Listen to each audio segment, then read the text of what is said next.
시청자 여러분 안녕하십니까? 출발 성공투자 후반부 이어갑니다. 어이제입니다.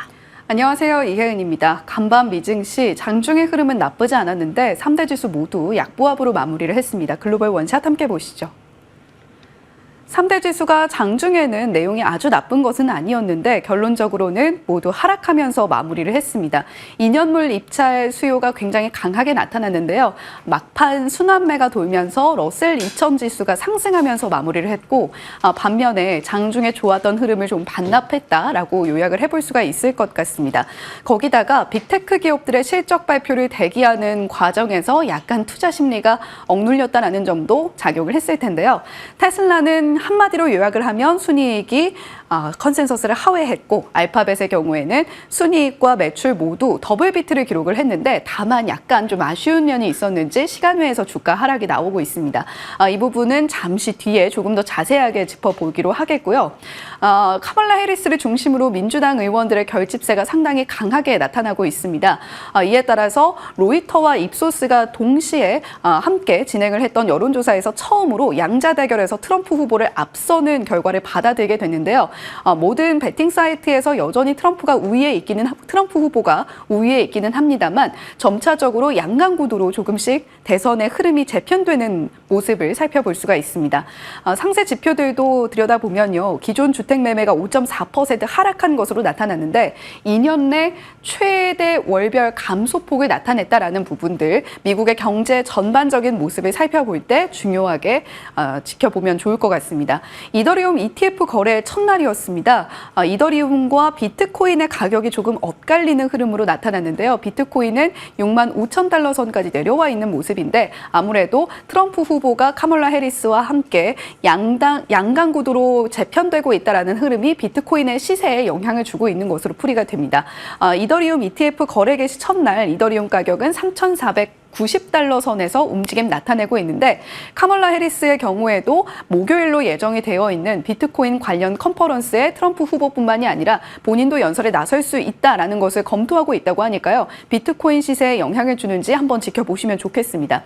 국제유가는 6주일의 최저치 수준까지 내려와 있습니다. 간밤에도 1.8%가량 떨어졌는데 중동 지역을 둘러싼 지정학적 리스크가 완화되는 분위기 속에서 수요 둔화에 대한 우려감이 겹쳐진 영향으로 풀이됩니다. 76.9달러 선에서 거래를 마쳤습니다.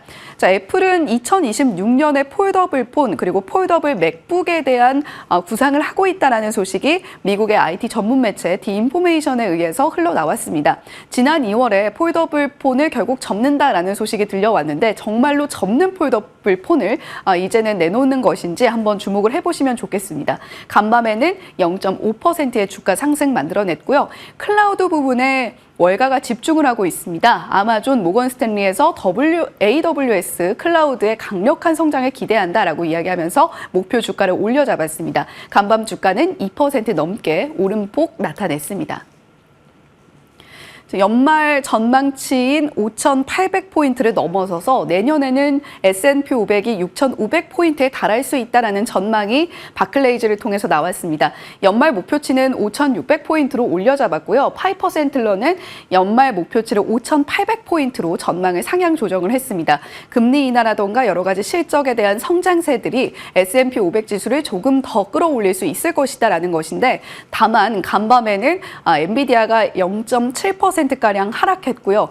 테슬라도 역시 실적에 대한 우려감과 기대감이 혼조하면서 2% 넘게 빠지는 모습을 보여줬습니다. 시간외에서는 조금 더 하락이 나오고 있고요. 필라델피아 반도체 지수 어제는 4% 상승이었는데 1.5% 하락하면서 상승분을 많이 반납을 또 했습니다. 빅스 지수는 하락세를 이어가고요. 공포 탐욕 지수는 1포인트 오르는 모습을 나타냈습니다.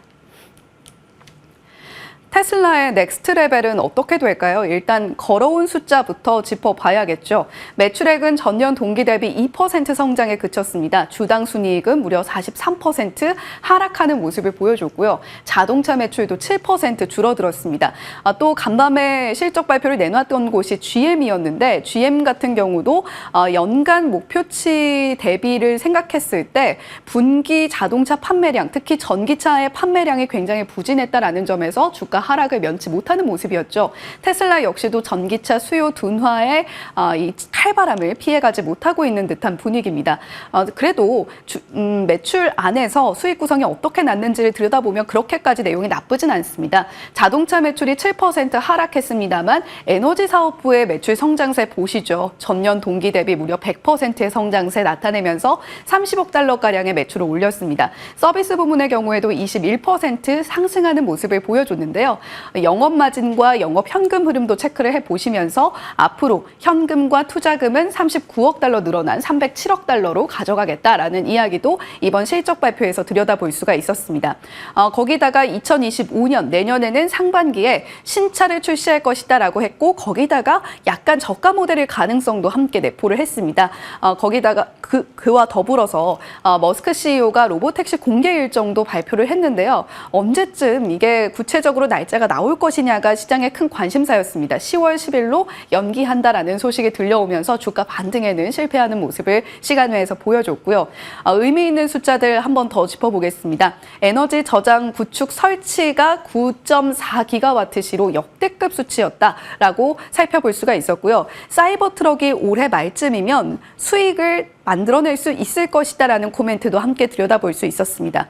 미국 내에서 전기 픽업 트럭으로서는 최다 판매량을 기록을 했고 거기다가 건식 음극 4680 배터리를 탑재해서 현재 테스트 중이다라는 이야기도 밝혔는데 이 부분이 테슬라로서는 비용 절감의 효과를 나타낼 수 있기 때문에 수익성이 더욱더 커질 수 있다는 기대감 자리하고 있습니다. 기존 모델의 경우에는 모델 S와 X는 출하량이 줄었지만 기타 다른 모델의 경우에는 그럼에도 안정적인 성장세를 유지를 하고 있다, 안정적인 판매량을 유지하고 있다는 코멘트도 함께 들여다볼 수 있었습니다. 자, 그렇다면 테슬라가 지금까지 실적 발표를 내놓은 이후에 주가 반응은 어떻게 나타났는지와 함께 앞으로 걸어갈 숫자들도 짚어보겠습니다. 테슬라가 실적 발표를 내놓고 최근에는 주가가 좀 하락하는 흐름이 조금 더 강했습니다. 2분기 인도량을 발표한 뒤에는 테슬라의 주가 상승이 굉장히 무섭게 나타나기는 했는데요. 이번에는 시간 외에서 8% 넘게 빠지는 흐름을 나타내고 있습니다. 오늘 밤에는 어닝콜 내용을 총동원해서 어떤 주가를 만들어내게 될지 한번 주목을 해보시면 좋겠는데요. 6가지로 크게 앞으로 걸어갈 테슬라의 길을 요약해 볼 수 있을 것 같습니다. 그중에서도 시장의 관심도가 높았던 AI의 경우에는 현재 엔비디아의 H100 기준 9만 개가량의 훈련 용량을 소화하고 있다라고 밝혔고요.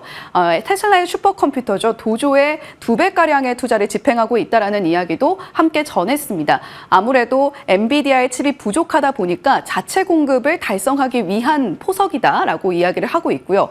엔비디아와 결론적으로는 경쟁할 수 있는 칩을 만드는 것이 목표다라는 이야기도 함께 전했습니다. XAI 투자 관련해서 테슬라의 돈으로 투자하는 것 문제가 있다라는 이야기가 주주들에게 꾸준하게 들려왔던 이슈 중에 하나인데요. XAI도 역시 테슬라가 AI 시스템을 구축하는 데 있어서 중요한 역할을 하는 만큼 주주들이 이에 좀 동참해주면 좋겠다라는 뉘앙스의 언급도 함께 들여다볼 수가 있었습니다.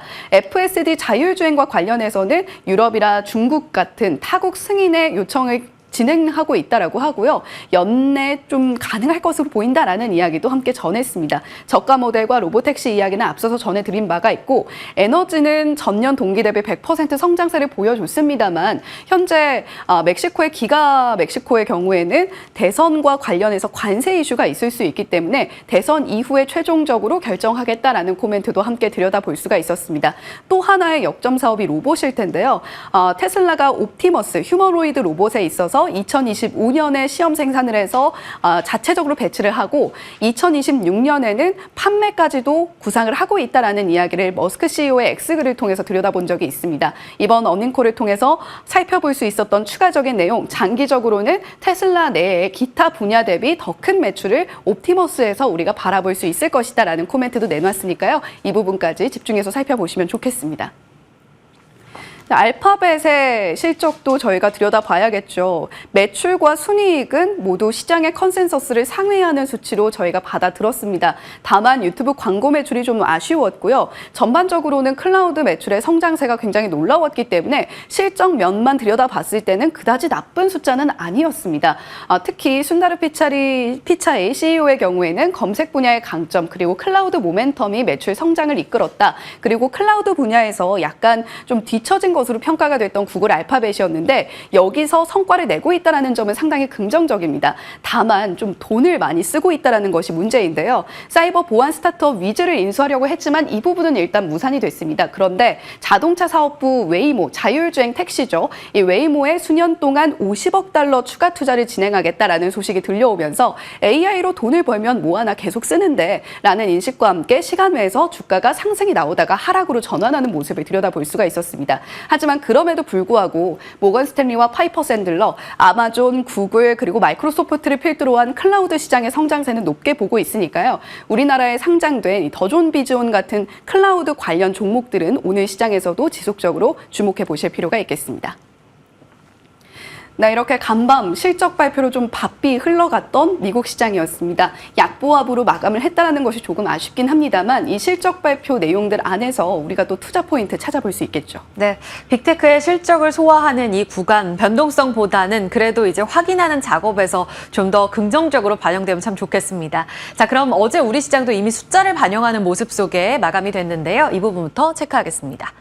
양시장은 강보합권으로 마감했습니다.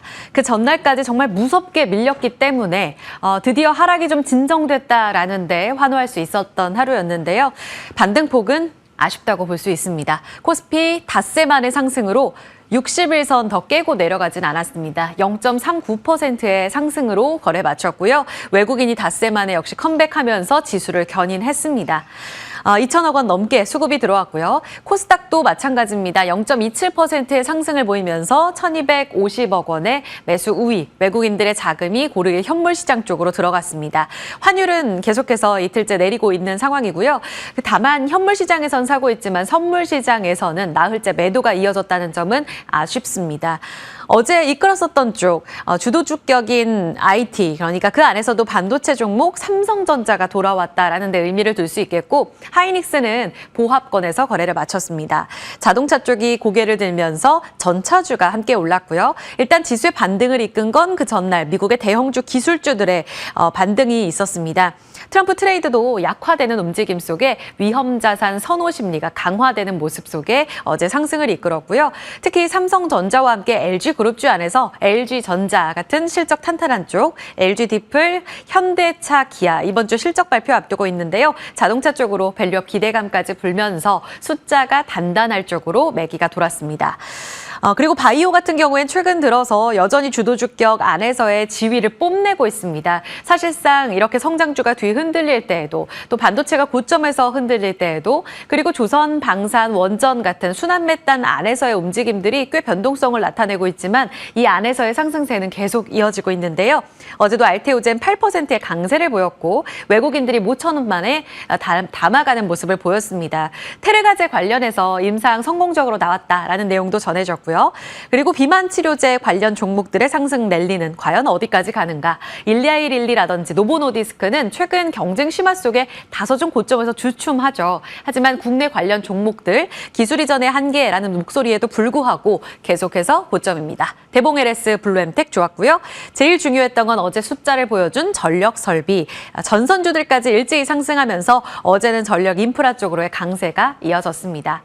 그 밖에도 바닥권에서 올라왔었던 엔터라든지 로봇이라든지 또 이슈로 갔던 웹툰이라든지 골고루 좀 상승세가 일부 나왔습니다. 어제 말씀드린 대로 이렇게 하락은 진정됐고 자 그럼 이제 보여줘야지 이제 반등다운 반등이 나올까에 대한 관심이 커지고 있는 구간인데요. 어제 보여줬었던 상승에서 많은 시그널들이 있지 않을까 이렇게 오늘장도 지켜봐야 될 포인트가 될 것 같습니다.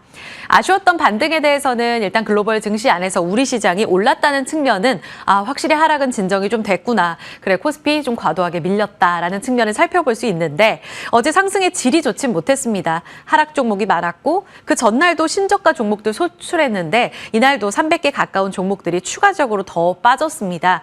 바이오 종목 안에서 신고가 나왔고요. 실적주 안에서 신고가 나왔습니다. 다만 2차 전지라든지 계속해서 내리막길 걷는 종목들 안에서는 신저가가 나오고 있는 상황입니다. 말씀드렸던 대로 정치적 불확실성이 지금 과도하게 나오다가 이제는 리스크가 좀 완화되는 모습을 보여주고 있습니다. 바로 그 트럼프 리스크인데요. 그 전날에도 굉장히 억울하게 트럼프 리스크, 바이든 리스크 계속 우리는 악재만 따라가나 싶었는데 해리스 부통령의 이렇게 등판 가능성이 커지면서 위험 자산 선호 심리가 커졌고 성장주 쪽으로 낙폭과대 반등이 나왔습니다. 실적 모멘텀주의 반격이 있었고요. 상승이 지속되는 섹터도 있었습니다. 조선과 바이오가 상승 랠리를 이어갔고 반격 쪽으로는 전력과 자동차 쪽의 강세가 이어지기도 했습니다. 아쉬운 반등이지만 하락이 진정됐다는 데 포커스를 맞춘다면 어제 상승했던 종목 안에서의 어떤 시그널들을 체크해 볼 수 있을까? 오늘은 일단 트럼프 트레이드가 약화되는 움직임 안에서 간밤에 또 이렇게 로이터 통신 쪽에서 외신 쪽에서도 여론조사가 많이 나왔습니다. 해리스 부통령 이제 선 후보로 확정이 됐고요. 그런 측면 안에서 이제 앞으로 어느 정도의 지지율을 끌고 갈 수 있을 것인가 여기에 관심이 많이 모아지고 있습니다. 이 부분이 우리 시장에도 관련 섹터뿐만 아니라 지수까지도 영향력을 많이 줄 것으로 보입니다. 계속해서 이 시간대 전해드렸지만 지수가 고점을 향해 달려가다가 계속 제동에 걸린 데에는 트럼프 리스크가 계속해서 상단을 막는 저해하는 요인입니다라는 측면을 증권가 시각을 빌어서 말씀드린 바 있는데요. 그렇기 때문에 분위기가 좀 반전되면 대선 전국이 변화하는 그 국면 안에서 이제는 불확실성이 너무 커졌다 측면에서 빠지기보다는 조금 더 완화되는 측면으로 가지 않을까. 그래서 2800선도 이제 회복하지 않을까 기대감을 걸어봅니다. 해리스 부통령 이제 후보죠. 여론조사에서 굉장히 박빙입니다. 오차범위 내에서 트럼프 후보를 앞선 것으로 확인이 됐는데요. 하루 만의 결과라서 이렇게 되면 이제 하원 쪽으로는 민주당이 가져갈 수 있겠다. 그러니까 레드 웨이브 공화당 쪽에서 다 가져가는 측면이 아니라 조금은 나뉘면서 리스크가 완화될 수 있겠구나에 대한 기대감이 커지고 있습니다. 시장에서는 이를 반기는데 미장이 아주 강하게 움직이진 않았죠. 자, 그 안에서 본다면 의료용 대마 어제 시간의 거래에서 섹터로 봤을 때는 가장 튀는 모습을 확인했습니다. 이 부분에 베팅하는 수요가 여전히 강하다. 우리바이오 9%까지 급등하는 모습을 보여줬고요. 오성첨단 소재, 화일약품, 아이큐어 다 같이 상승하는 모습이었습니다. 대선 전국 안에서 이쪽으로의 베팅 움직임이 지속적으로 투자 아이디어가 될 수 있을지 워낙 장중 탄력이 윗골이 길게 달리면서 변동성이 크거든요. 이 부분 개장 중계 때 전해드리겠습니다. 그리고 가장 우리가 기대하는 측면은 간밤 테슬라가 휘청휘청해서 기대감이 크진 않지만 신재생 쪽입니다. 2차 전지, 태양광, 풍력 최근 들어서 계속해서 악재 움직임 속에 반등을 주지 못했었는데요. 해리스 트레이드가 이제 도움이 될 수 있을지. 다만 말씀드린 대로 이 GM이라든지 테슬라의 악재를 소화하는 그 구간 안에서 게다가 포르쉐도 2030년에 전기차 목표치를 좀 지연한다는 이야기가 나오고 있습니다. 업황부진 그리고 해리스 모멘텀 누가 이길까요? 오늘 개장 중계에서 체크해 보도록 하겠습니다. 자, 불안 속에서 꽃을 피우는 실적. 자, 어제 인증의 시간이 있었습니다. 역시나 이렇게 불안할 땐 숫자구나라는 걸 확인할 수가 있었고요. 확실히 숫자는 그리고 어닝 시즌은 이런 변동성 큰 시장 안에서의 환기를 하는데 제대로 된 역할을 해줬습니다. HD 현대일렉트릭은 어제 오후에 나왔던 실적을 반영하며 신고가로 마감이 됐습니다. 분기 2,100억 원, 컨센 60% 이상 상회했습니다. 그야말로 서프라이즈.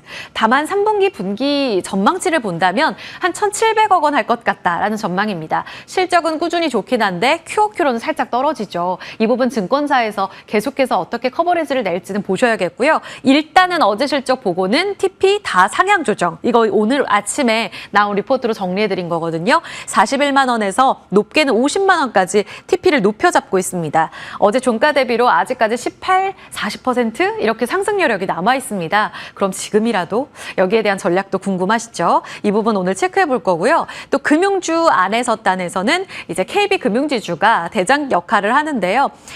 당기순이익 1조 7,322억 원. 어제 장 마감하고 나서 발표가 났는데 순이익 기준으로는 사상 최대입니다. 4천억 원의 자사주 매입과 소각을 함께 발표하면서 우리 주주 친화 정책 계속 이어갈 거야. 연초에도 발표가 있었고요. 이번에도 4천억 원 규모로 발표가 되면서 주주 친화 정책과 관련된 환원금은 1조 9천억 원 정도로 집계가 될 것으로 예상됩니다. 자신감 넘치게 시간의 거래에서 소폭 올랐고 전날 종가는 88,000원이었습니다. 역시 6개 곳 지금 10개 곳이죠. 쭉 이렇게 집계를 해놨는데요. TP는 11만 6천원이 현존하는 가장 최고가입니다. 12%에서 30% 추가 여력이 있고요. 어제 종가로 봤을 때는 딱 9만 원이 바로 직전 고점 앞두고서 신고가 앞에서 마감하는 모습이었는데 오늘 뚫어낼 수 있겠죠. 이 부분에 대해서도 금융주를 계속 들고 갈 것인가, 다음은 누가 될 것인가 같이 개장 때 전략 세워드리겠습니다. 자, 오늘의 추가 인증까지도 체크를 해봐야겠습니다. 오늘 네 기업 이렇게 실적 발표 앞두고 있고요. 현대건설기계를 제외하고는 실적에 대한 기대치가 꽤 높습니다. 특히나 지금 4월부터 해서 7월까지 꾸준히 올라오며 30만 원을 돌파했던 LG 이노텍, 지금 애플발로 모멘텀 강하게 받고 있는 구간이고요. 연간으로도 드디어 바닥을 짚고 이제는 올해 올라간다는 기대감이 큰 종목이기도 합니다. 지금 매출액과 영업이익 계속해서 상향 조정되면서 증권가에서도 이렇게 높게 보고 있는 상황인데요.